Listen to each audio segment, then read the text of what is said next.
Ya, baik. Selamat siang adik-adik. Salam sehat, salam sejahtera untuk kita semua.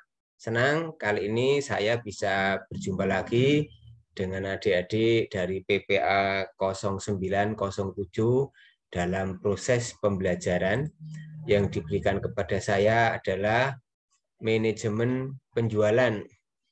Tentu pertama terima kasih Mas Supri untuk waktu yang diberikan sehingga saya diberi kesempatan untuk belajar bersama-sama. Untuk kedua kalinya saya kira ya kita bisa belajar secara online. Mohon maaf karena situasi yang memang mengharuskan kita berjumpa secara online. Tapi berharap ini tidak mengurangi semangat kita untuk belajar. Ya, jadi siang hari ini kita mau belajar tentang manajemen penjualan. Dulu kita pernah belajar bagaimana membangun sebuah kewirausahaan, adik-adik ya. Tentunya masih ada yang ingat yang Pak Pur pernah sampaikan dulu. Nah, ketika kita membangun sebuah usaha, hal yang tidak kalah penting untuk kita pikirkan adalah tentang manajemen penjualan. Karena sebagus apapun produk yang kita punya, tetapi kalau tidak bisa dijual ke pasar, ya artinya sia-sia ya. Apapun yang kita miliki, kalau akhirnya kita tidak bisa lempar ke pasar, ya usaha kita tidak akan maju. Nah, usaha kita bisa maju apabila omset penjualan kita itu bisa maksimal. Dan ternyata dari sekalian, proses manajemen penjualan itu bisa kita pelajari. Walaupun sesungguhnya ingin saya sampaikan bahwa ilmu-ilmu yang selama ini sudah dibukukan oleh para ahli itu bermula dari pengalaman-pengalaman yang ada. Dari pengalaman empiris, orang-orang melakukan proses penjualan itulah akhirnya dirumuskan dengan sebuah teori, dengan sebuah panduan, dengan sebuah prinsip, dan seterusnya. Nah, hari ini kita akan belajar dari berbagai sumber yang tentu sumber itu juga berasal dari pengalaman-pengalaman empiris. Ya, begitu ya kira-kira sebagai pembuka. Nah, selanjutnya mari kita akan lihat. Yang pertama tentu kita akan belajar tentang konsep manajemen penjualan. Itu apa ya? Apakah sekedar jual beli gitu di pasar itu ya? Nah, ternyata secara keilmuan manajemen penjualan itu seperti ini. Jadi manajemen penjualan itu meliputi perencanaan, kemudian pelaksanaan, pengendalian program, maksudnya pengendalian program penjualan, merekrut, melatih, memotivasi, dan mengevaluasi anggota tenaga penjualan. Jadi kalau dalam arti luas, itulah yang disebut manajemen penjualan. Nah, Mas Supri memberikan judul manajemen penjualan tentu tidak lepas dari kata manajemen. Manajemen itu ada unsur perencanaan, pelaksanaan, pengendalian, evaluasi, dan seterusnya, dan seterusnya. Maka ketika kita belajar tentang konsep manajemen penjualan itu juga meliputi bagaimana kita merencanakan penjualan. Setelah kita rencanakan bagaimana implementasinya, melaksanakannya. Nah, setelah itu bagaimana kita melakukan pengendalian program penjualan itu agar maksimal. Lalu bagaimana kita seandainya kita sudah jadi pengusaha besar, punya orang-orang yang kita tunjuk sebagai tenaga pemasaran, bagaimana kita merekrut tenaga-tenaga pemasaran. Setelah direkrut, bagaimana kita melatih. Setelah dilatih, bagaimana memotivasi ya. Jadi tidak hanya sekedar rekrut orang pinter, kemudian setelah itu dilatih jadi hebat. Jangan lupa adik-adik sekalian, setelah itu kita harus memberikan motivasi. Nah, dalam perjalanan tentu kita juga membutuhkan evaluasi. Seperti apa yang dilakukan? Itu seandainya adik-adik kalian nanti sudah menjadi orang-orang yang memiliki usaha besar. Nah, kalau belum bagaimana Pak Pur? Ya, kita akan belajar dari diri sendiri. Ya, bagaimana kita melatih diri cara memasarkan. Setelah itu ketika kita loyo ya, ragu, kemudian nggak bersemangat, kemudian kita merasa rendah diri, ya, nggak ada daya juang, ya, bagaimana kita memotivasi?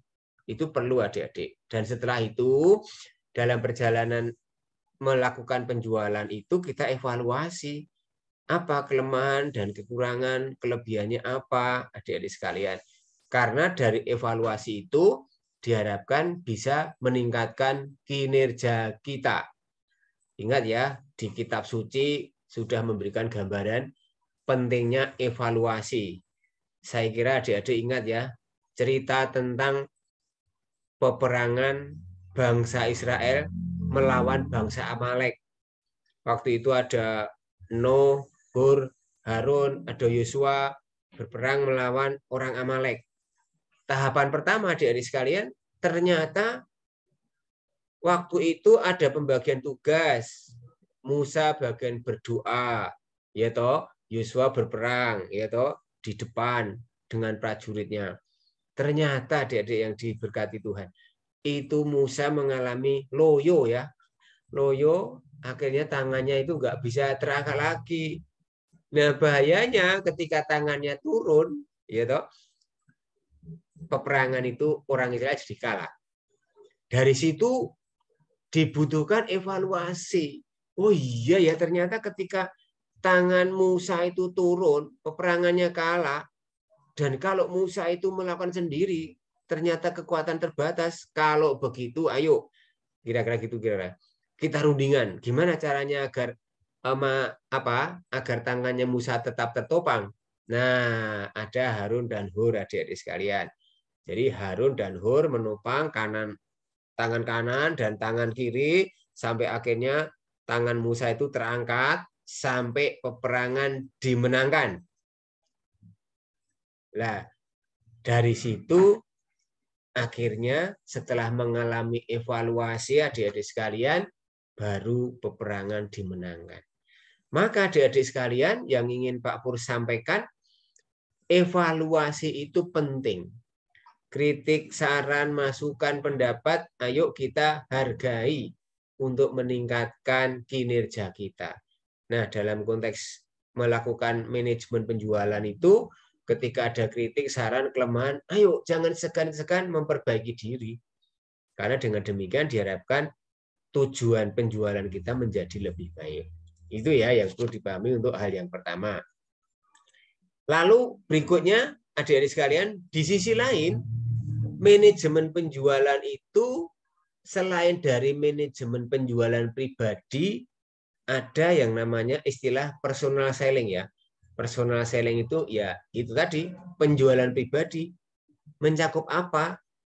Ada namanya periklanan, ada namanya promosi, ada namanya penjualan, ada namanya riset, distribusi fisik, penetapan harga, merchandising, dan sebagainya.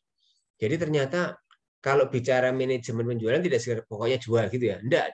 Ada banyak hal yang bisa kita pikirkan. Bagaimana caranya kita itu bisa menjual dengan baik agar masyarakat tahu tentang produk kita. Oh, kalau gitu kita bikin promosi gitu ya. Nah, promosinya seperti apa? Nanti di belakang saya akan tunjukkan berbagai macam promosi. Apalagi ya kita bikin iklan. Iklannya seperti apa ya? Ya nanti di belakang. Ada lagi apa? Riset. Riset itu penelitian ya. Jadi penelitian itu harapannya tidak ngawur ya. Dari hasil penelitian itulah dipakai untuk meletakkan landasan bagaimana kita bisa melakukan penjualan atau pemasaran. Dan bagaimana menetapkan harga ya? Itu juga nggak bisa ngawur adik-adik. Tidak hanya memikirkan pokoknya untung besar, nggak bisa. Nah, kenapa begitu? Karena ada persaingan usaha. Jadi bagaimana menetapkan harga yang kompetitif tetapi di sisi lain kita tetap mendapatkan keuntungan.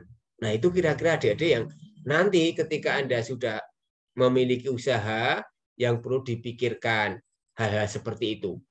Dengan demikian maka kerja kita itu memang ya bukan kerja asal-asalan, ya kita memang berbeda, artinya teknik-teknik penjualan kita itu adalah teknik-teknik yang didasari oleh sebuah pengetahuan. Ya harus berbeda dengan orang-orang biasa yang tidak pernah menikmati proses pembelajaran seperti adik-adik sekalian. Nah, bersyukurlah adik-adik punya kesempatan belajar, ya. Ada ilmu, ada pengetahuan, ada pengalaman. Nah, nanti harapannya adik-adik sekalian ketika itu ditemukan, maka ketika Anda berjualan itu akan menjadi hal yang indah, ya. Artinya punya hasil yang lebih baik. Nah, itu adalah konsep dari manajemen penjualan. Nah, berikut adik-adik yang akan kita bicarakan apalagi. Yang kita bicarakan adalah fungsi manajemen penjualan itu apa? Nah, ini adik-adik ya.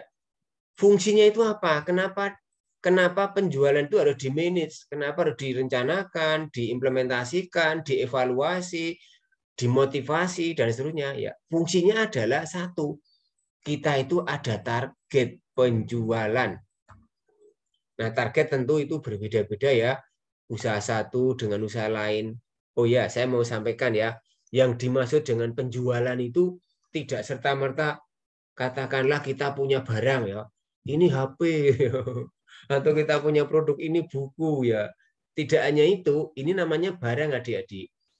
Nah, dalam konteks berbisnis itu, yang kita perjualbelikan itu bisa berbentuk barang dan bisa berbentuk jasa.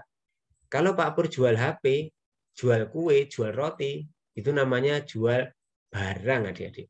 Tapi kalau Pak Pur katakanlah menyewakan LCD proyektor, kemudian menyediakan jasa syuting, itu namanya produknya berupa produk jasa. Nah, nanti silakan adik-adik itu kalau mau bangun usaha itu lebih suka yang mana, barang atau jasa. Masing-masing tentu ada plus minusnya.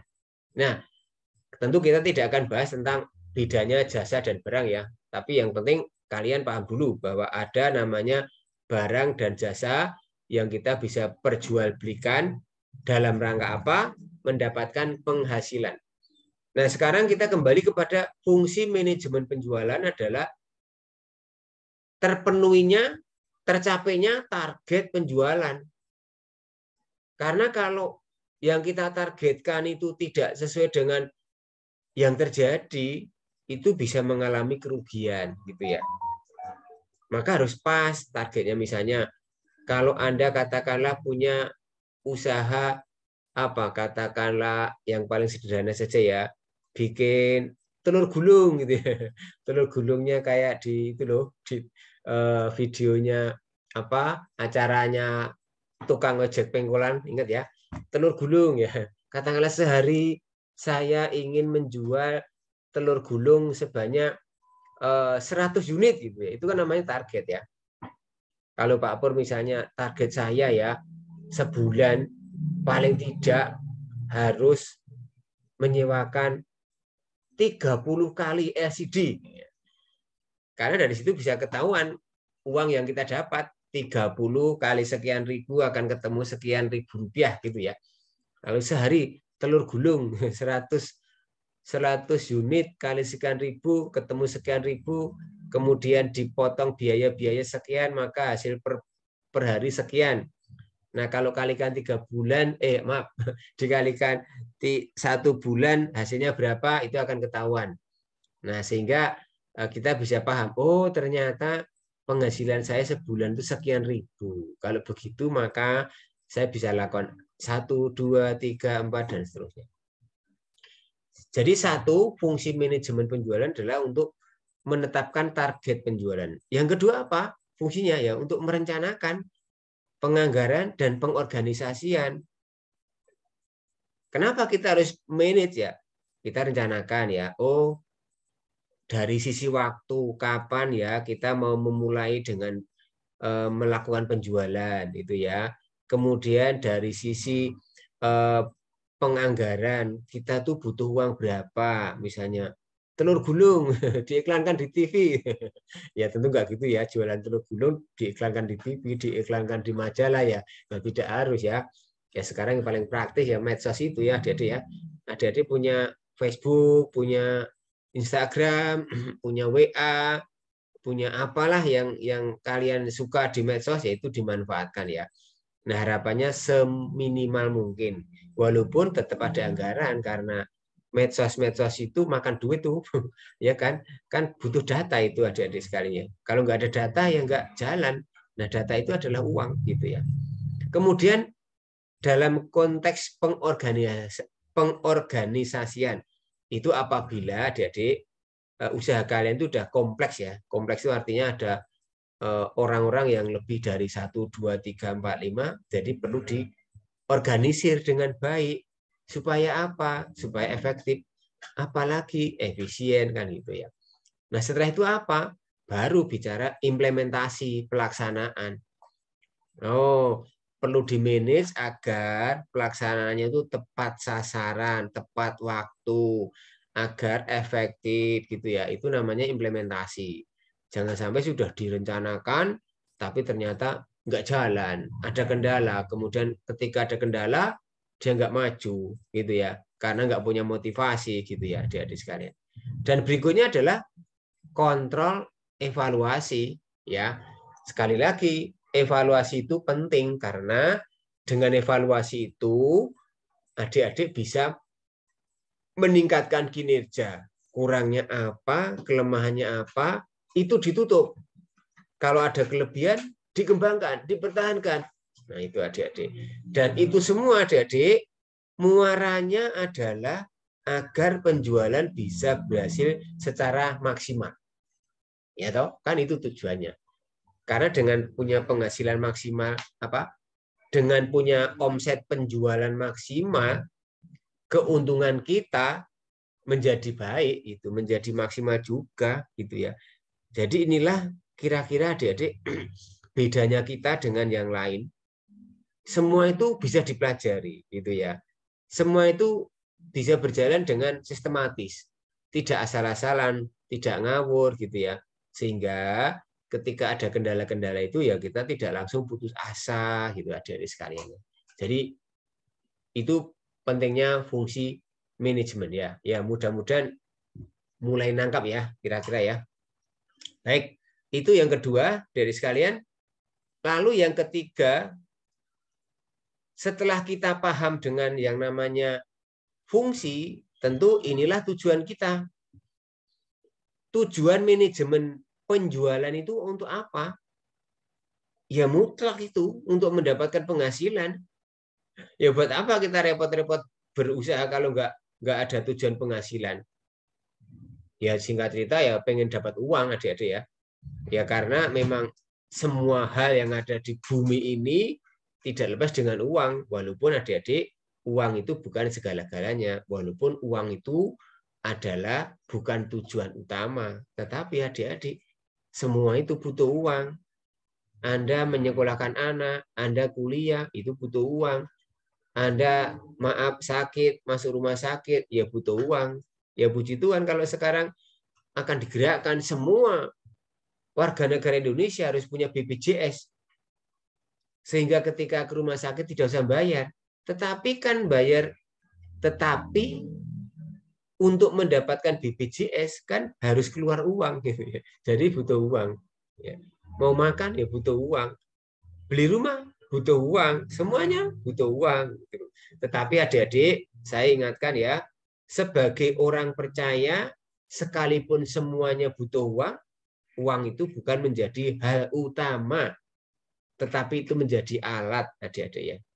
Alat saja ya. Sebab kalau kata firman Tuhan, kalau udah cinta uang, ya sudah. Akar dari kejahatan itu kalau cinta uang. Walaupun kita butuh uang, adik-adik ya, tapi tidak boleh mencintai lebih daripada yang lain. Apalagi mencintai lebih daripada Tuhan. Nah, tentu yang kita fokuskan adalah ya mencintai Tuhan. Karena Tuhan itu bisa memberikan uang gitu ya. Kemudian kenapa harus di-manage? Karena kita punya tujuan agar ada peningkatan angka penjualan. Jadi jangan monoton.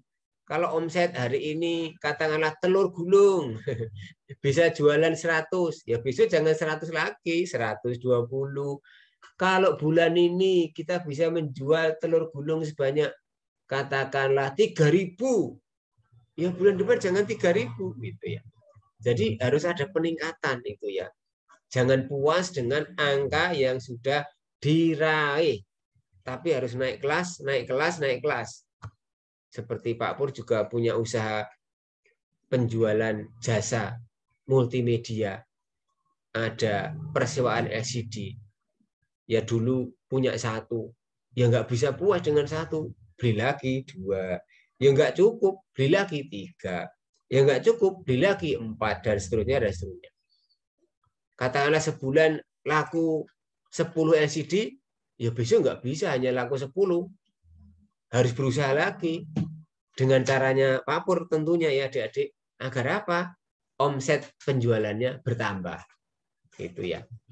Nah kalau kita sudah meningkatkan penjualan, maka apalagi yang kita dapatkan? Ya meraih keuntungan lebih, tidak biasa. Kalau tadi saya contohkan telur gulung sehari laku 100, katakanlah keuntungannya sehari katakanlah 100.000 ya. Ya besok jangan 100.000 ya, 125. Makanya penjualan perlu dimanage sedemikian rupa. Nah, yang lebih penting adik-adik, yang tidak kalah penting adalah konversi konsumen. Konversi itu artinya merubah. Kalau tadinya hanya jadi konsumen spontan, kalau tadinya hanya dari konsumen sesekali, harapannya dengan manajemen penjualan itu menjadi konsumen militan, menjadi konsumen tetap, menjadi konsumen yang ya pelanggan utama gitu adik-adik. Dia tidak akan pindah kemana-mana. Ya, nah itu perlu pendekatan-pendekatan. Ya sekali lagi contoh lain ya adik-adik, contoh lagi ya, karena memang daripada mencari contoh luar, ya Pak Pur misalnya ya, Pak Pur itu sekarang udah punya konsumen-konsumen militan. Ada hotel 1, hotel 2, hotel 3, orang 1, orang 2. Perlu LCD, ya udah ke Pak Pur. Perlu LCD, ya udah ke Pak Pur. Bahkan sekarang ada lembaga tertentu yang apa adik-adik melakukan MOU. MOU itu ya semacam kontrak kerja itu ya. Artinya apa? Artinya kalau dia butuh barang yang Pak Pur punya, pokoknya ke Pak Pur gitu. Tapi kebalikannya adik-adik, kalau dia butuh barang, pokoknya harus siap, itu nggak bisa. Kalau sudah jadi konsumen militan kok terus, Pak Pur saya butuh LCD 5, maaf Pak, nggak ada barang, nggak bisa. Pak Pur bilang siap gitu aja, nggak ada kata-kata nggak bisa. Gitu. Pak Pur hari ini dikirim LCD 3, siap gitu aja ya. Kenapa? Karena itu sudah menjadi konsumen militan, konsumen tetap, pelanggan tetap. Harapannya apa? Harapannya nggak lepas itu. Kalau sudah kita layani terbaik kan nggak bisa lepas itu. Nah harapannya yang sudah jadi konsumen tetap itu tetap jadi konsumen, yang masih konsumen sesekali akhirnya akan menjadi konsumen tetap kita. Nah kalau kita punya usaha yang sudah punya konsumen tetap adik-adik, wah itu betapa indahnya itu ya, indah sekali itu, nggak terlalu banyak problem, udah ada penghasilan yang bisa kita harapkan. Nah itu namanya konversi konsumen. Maka butuh namanya manajemen penjualan.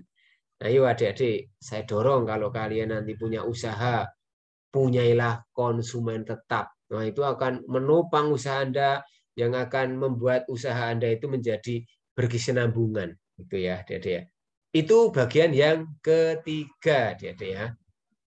Ini tidak banyak-banyak ya, karena kalau ketemuan online kalau lama-lama ya pasti bosen ya. Oke, sekarang bagian yang keempat. Nah, ini ada teori strategi penjualan dengan 7 mix ya. Ada price, promotion, physical evidence, people, product, process, place ya. Ini yang nanti kita akan geluti ketika kita sudah punya usaha. Ini strategi kita adik-adik. Apa itu artinya? Price, promotion, place, process, product, people, physical evidence. Nah ini ada penjelasannya seperti ini. produk. Ya, yang pertama produk. Produk itu apa?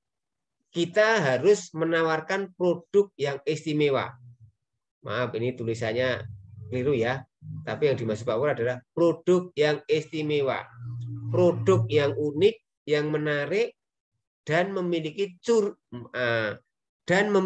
ciri khusus berbeda dengan yang lain. Nah, coba sekarang mikir ya.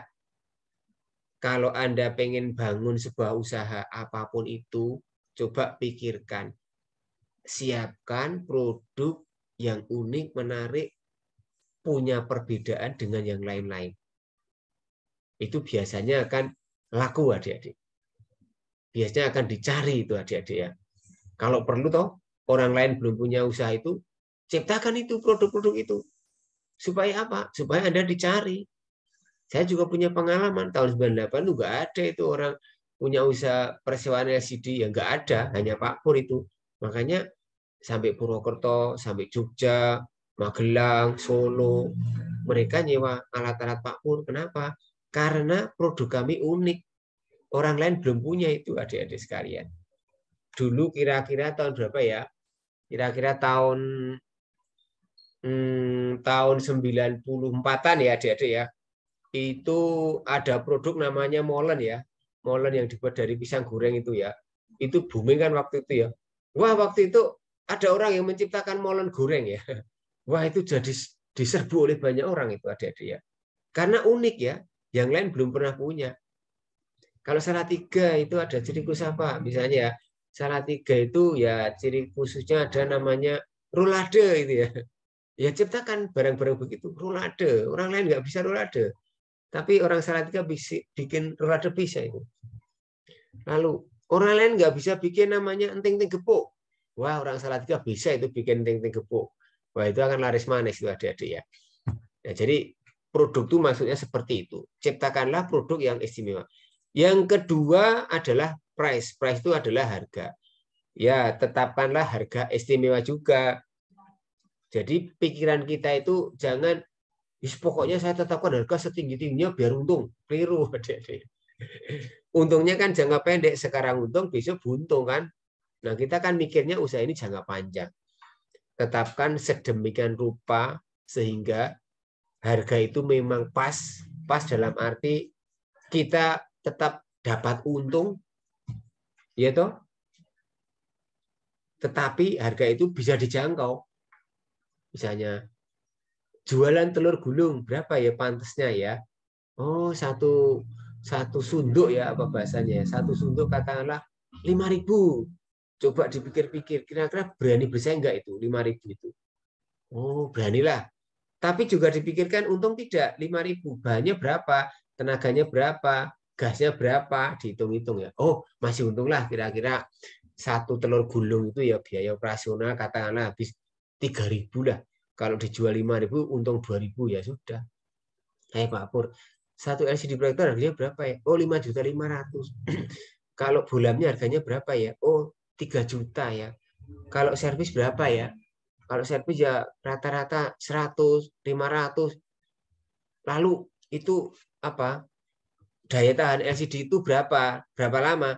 Oh, sekian tahun ya. Kalau gitu saya tetapkan harga berapa? Oh, satu kali sewa sekian ribu. Tapi pertanyaannya, bagaimana dengan pesaingnya? Nah, itu kan juga perlu diperhatikan.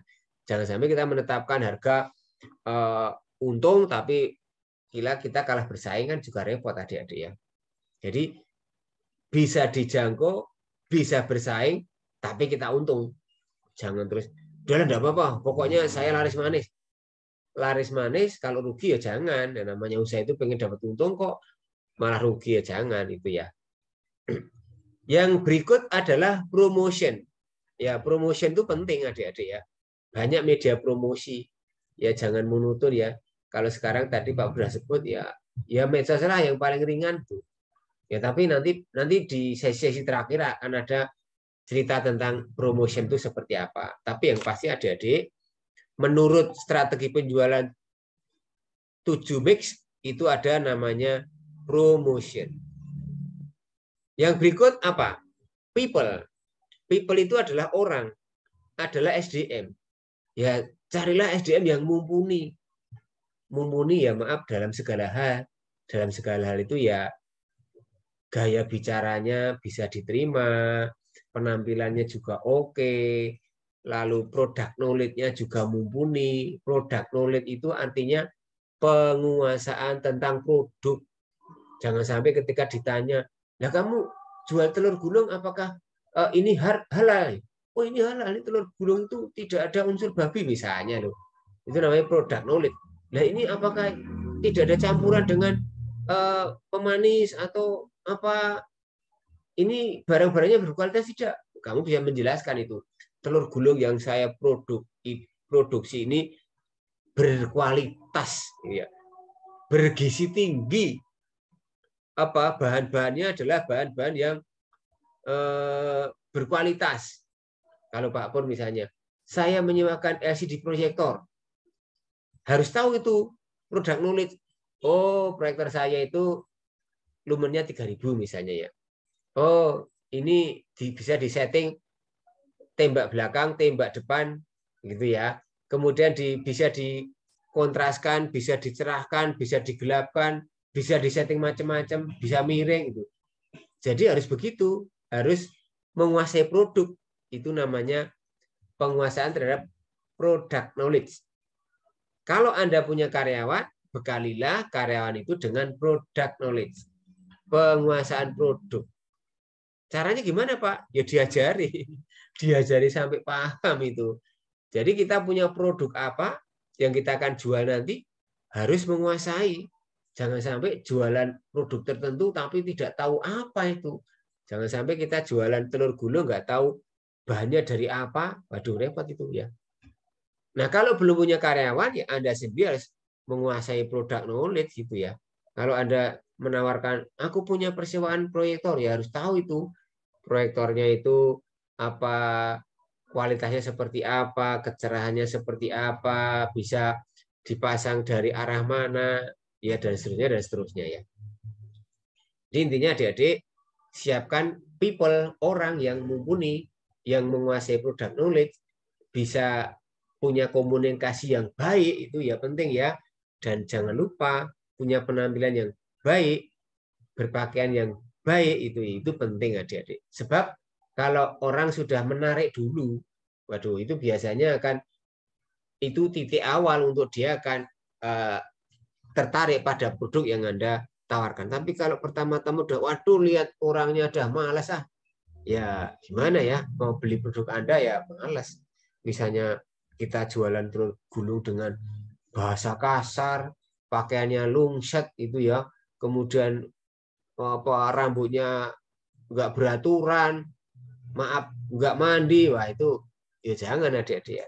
Tapi sedemikian rupa agar penampilan kita pertama-tama menarik dulu. Makanya adik-adik maaf ya, itu loh sales girl itu apa penampilannya kan keren-keren ya. Itu kan dalam rangka menarik pelanggan.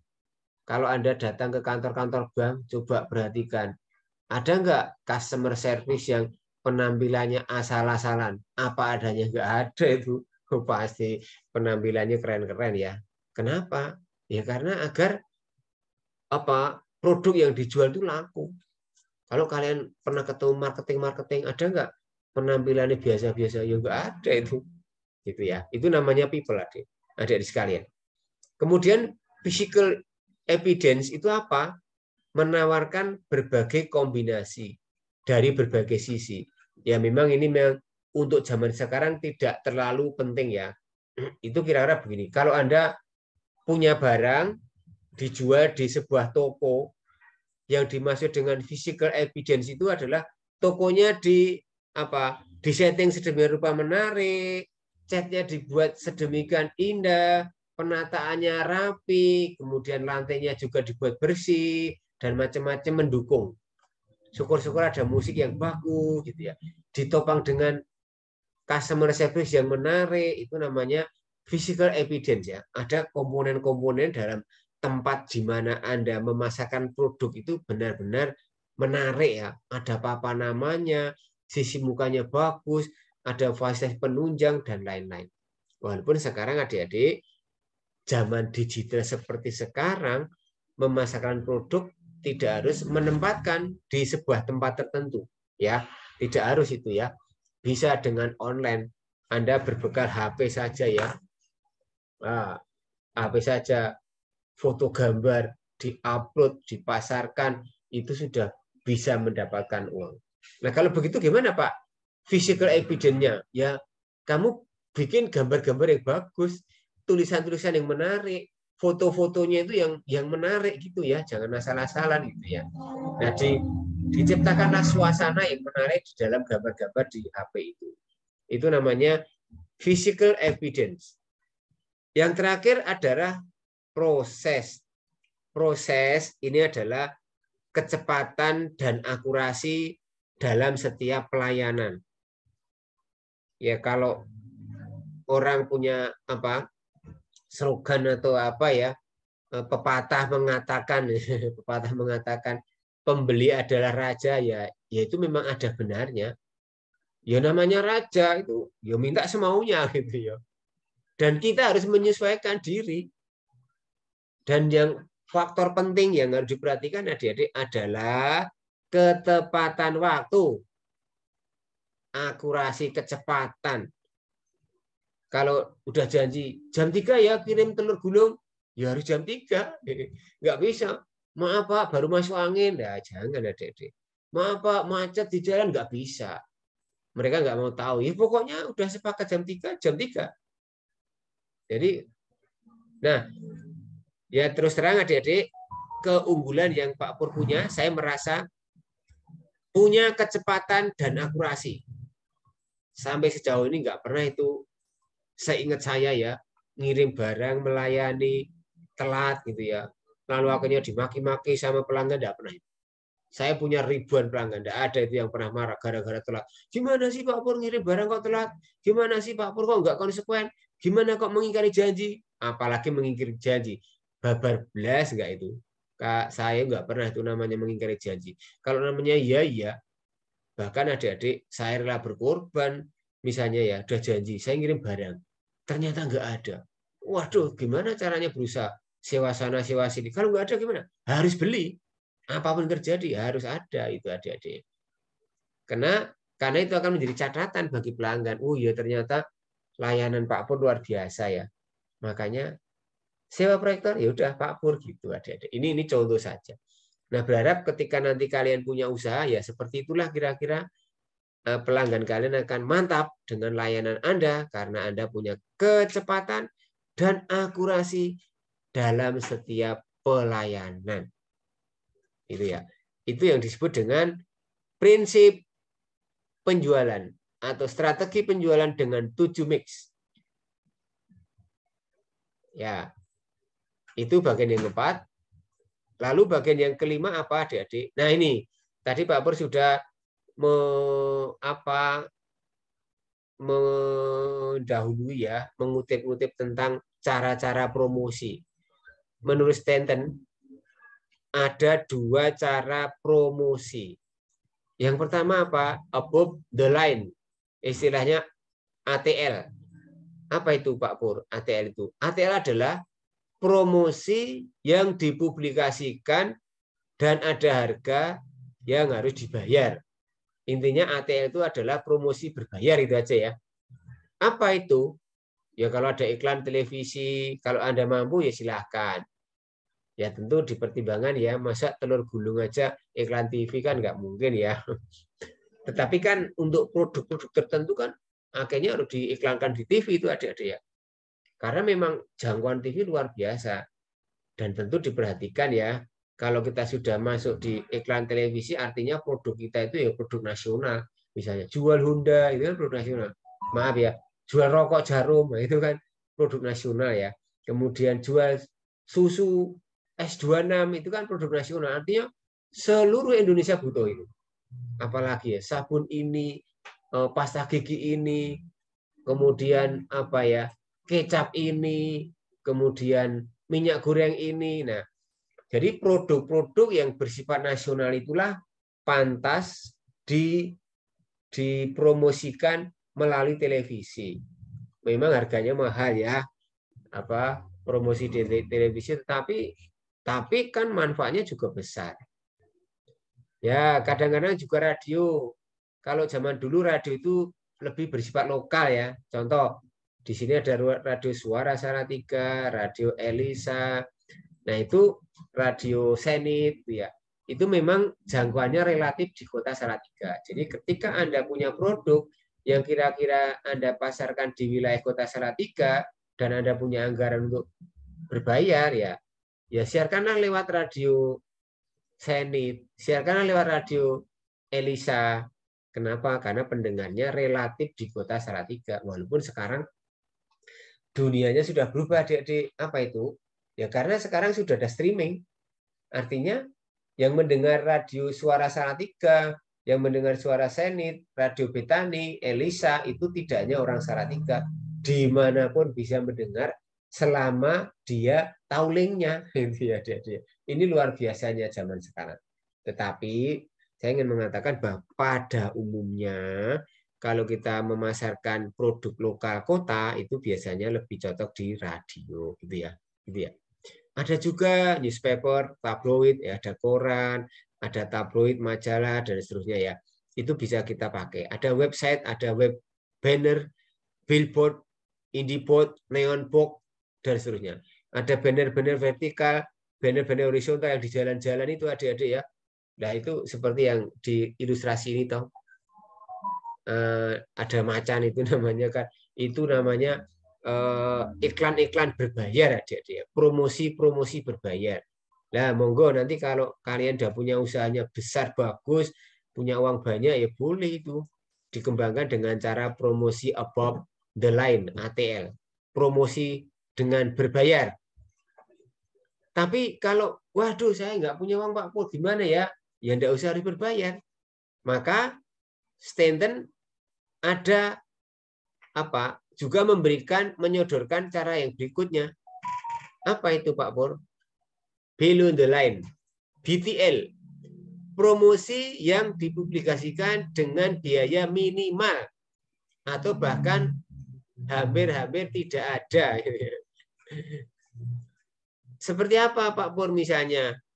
Ya kalian bikin katalog. Ya memang pengertian yang bayar itu gini adik-adik. Pengertian tidak ada bayaran itu kamu tidak bayar ke seseorang. Tapi memang pada saat memproduksi itu ya memang ada biaya. Bikin katalog, bikin kalender itu kan bikin agenda ya memang apa butuh biaya produksi. Tapi ketika kamu nempel iklan di situ, itu kan nempelnya iklan kan nggak bayar, mas saya begitu ya. Ya beda ya. Beda ketika Anda nempel iklan di TV, di koran kan bayar. Nah ini relatif bayarnya tidak mahal. Bikin company profile, video profile ini kan zamannya sekarang ya. Ayo keahlian-keahlian Anda bikin company profile, ceritakan itu profil usahamu, dibuat dalam video singkat gitu ya.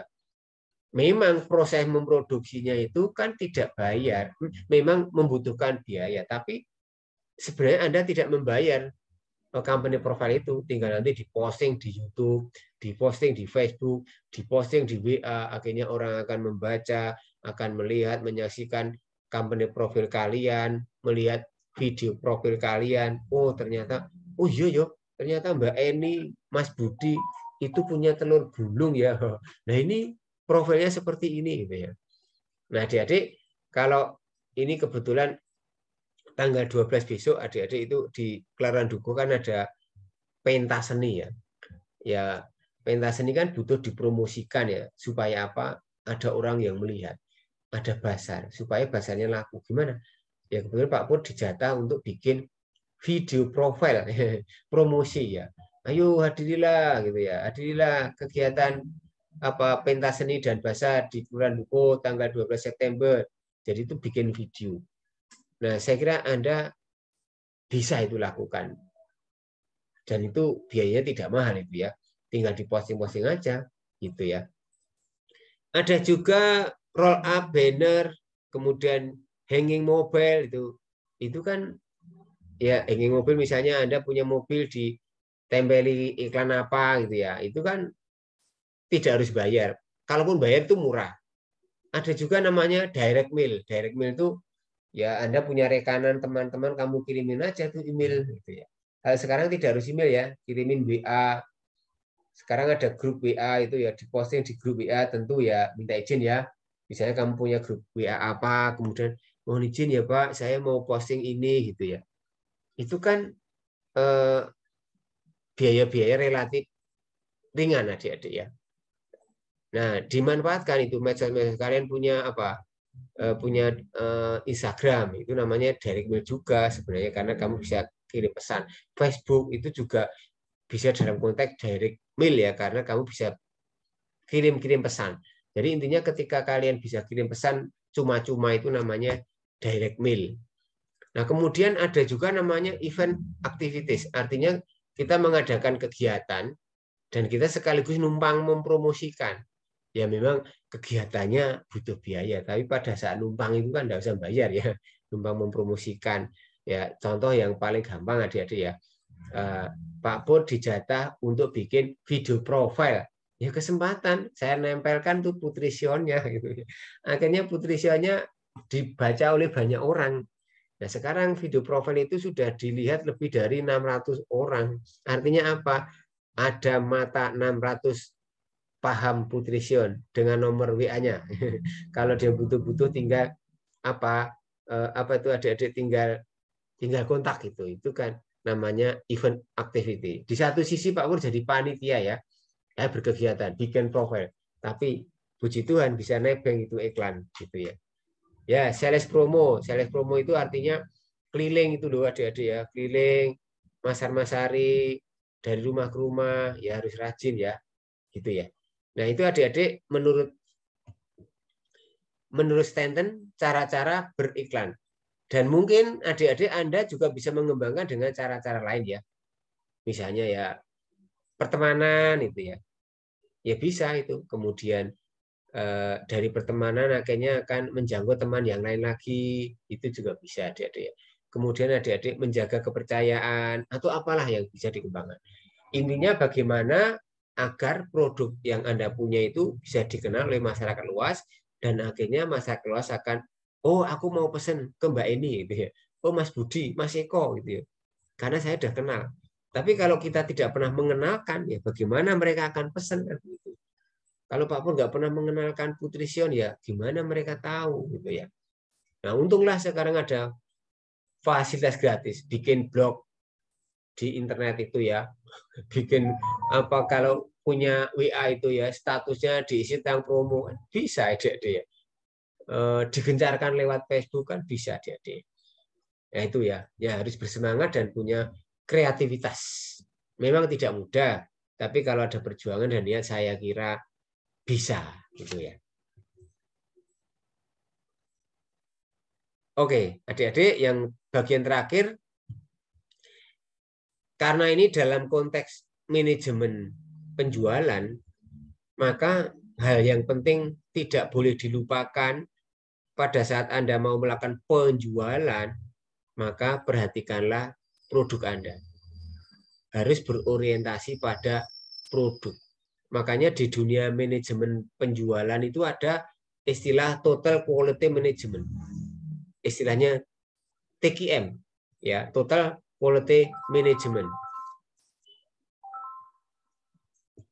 Total management, total quality management. Apa itu Pak Pur? Pada saat kita memproduksi sebuah produk, membuat produk, apakah itu barang dan jasa, orientasi kita itu pada pelanggan. Caranya gimana itu? Ya caranya survei, caranya tanya, caranya kalau mau lebih bagus lagi di riset, sebenarnya pelanggan tuh maunya seperti apa toh? Contoh ya, adik-adik ya. Sekarang ini di dunia persyutingan, adik-adik ya. Kalau dulu adik-adik ya syuting itu ya direkam di kaset, lalu setelah itu di capture gitu ya. Tapi lama-lama kan pelanggan nggak mau gitu, mau yang lebih bagus. Ya sudah, kalau gitu sekarang sistem double kamera atau triple kalau perlu. Recordnya pakai apa? Pakai komputer gitu ya. Tapi lama-lama, wah ini pelanggan tuh udah aneh-aneh itu. Sekarang tidak hanya direkam, tapi di streamingkan. Nah, kalau memang pelanggannya minta di streamingkan, yuk kita harus siap gitu, fasilitas streaming. Internetnya harus ada, modemnya harus punya. Gitu ya. Terus lama-lama orang tidak hanya cukup streaming, tapi harus dengan Zoom meeting gitu ya. Ya kita siapkan, kita sewa lisensi Zoom supaya apa? Ya supaya bisa melayani Zoom meeting tadi. Lalu lama-lama ini ada kebutuhan pelanggan tuh secara mobile gitu ya. Ya harus ada. Kalau selama ini misalnya syuting pakai kabel, ya harus diganti dengan pakai wireless gitu ya. Karena kalau pakai kabel itu untuk mobile agak repot, tapi kalau wireless praktis gitu adik-adik ya. Itu yang disebut dengan orientasi pelanggan. Contoh telur gulung. Wah, orang daerah Salatiga, khususnya Kecamatan Sidomukti itu senangnya pedes. Ya sudah, kalau gitu kita buat aja telur gulung yang pedes. Tapi kalau di daerah Sidorejo itu sukanya manis. Ya udah kita kasih telur gulung yang rasanya manis gitu. Jadi jangan berorientasi pada saya senangnya manis maka saya akan bikin telur gulung rasa manis, ya keliru. Gak bisa gitu.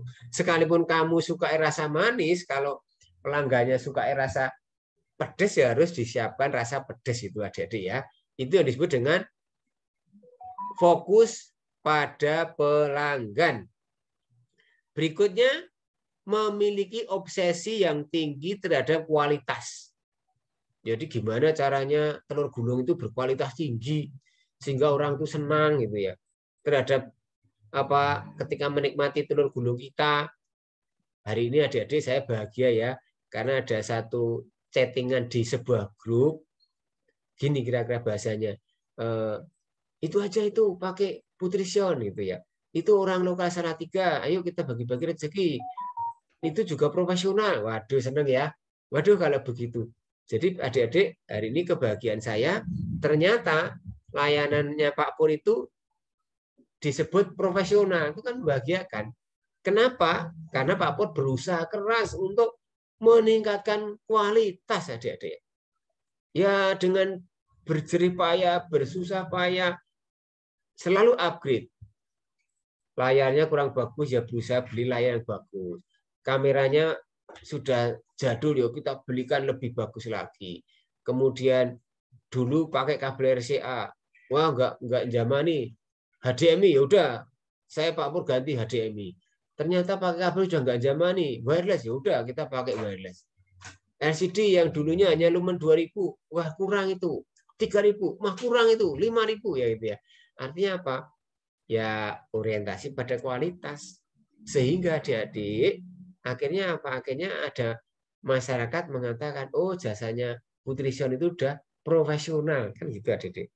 Kenapa? Karena didorong untuk meningkatkan kualitas. Jadi jangan segan-segan berkorban untuk meningkatkan kualitas. Kalau sudah punya nama, aduh itu rezeki itu adik-adik ya.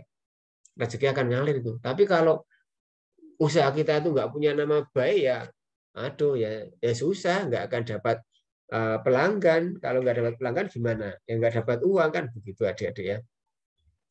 Nah, kalau memungkinkan yang ketiga ini lakukan dengan pendekatan ilmiah untuk mengambil keputusan. Artinya begini adik-adik. Sebenarnya ya, kalau kalian kepengen memproduksi sesuatu barang cocok tidak dengan pasar, itu didahului dengan namanya riset, penelitian. Ini maunya pasar tuh apa tuh sebenarnya? Contoh yang pas ya, telur gulung. Sebenarnya masyarakat tuh maunya telur gulung itu yang seperti apa tuh? Oh, masyarakat diteliti itu, disurvei. Setelah itu ketemu hasil survei mengatakan bahwa masyarakat Salatiga, Kecamatan Sidomukti itu untuk telur gulung senang yang kering, yang rasa manis gitu ya, yang banyak cabenya. Ya udah. Jadi kita menyiapkan produk yang sesuai dengan minat pelanggan karena kita mendahului dengan penelitian. Itu namanya pendekatan ilmiah. Jadi bukan pendekatan pokoknya jualan. Bukan pendekatan dukun itu ya. Wih, pokoknya saya maju dengan dukun. Majulah bersama dukun. Majulah bersama menyan. Jangan adik-adik ya. Apalagi kita sebagai orang-orang percaya, hindarkan itu. Nah, biarkan saja kalau misalnya entah benar entah salah, ada yang dengan model-model begitu, monggo saja ya. Kalau mereka itu memang menganggap baik dan memang itu betul, monggo. Tapi kita jangan ya. Lakukan aja dengan ilmiah, diteliti itu. Diteliti ya. Oh, ketemu.